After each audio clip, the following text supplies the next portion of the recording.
unbelievable. We came here to see the temple and we ended up having the surprise of the representation of Jesus at Bethlehem.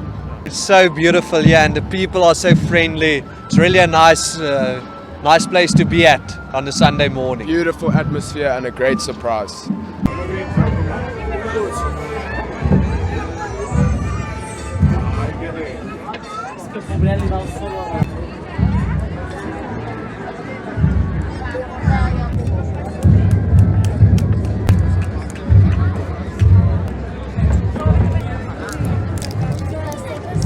Fer-ho de dia i amb aquesta calor és una cosa extraordinària totalment en un pessebre. Estem acostumats a la foscor i estem acostumats a molt de fred.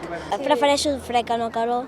Portes doble mitjó, capa sota, de pantalons amb tèrmics, samarreta tèrmica, de tot. Però avui aquí, a 19 de novembre, aquí dalt a Montserrat, crec que no són ni quarts de 10 encara i fa bo. Llavors potser alguna capa no caldrà. No crec que ho tornem a repetir, això. I batre un rècord d'aquest estil tampoc ho tornarem a fer segurament mai.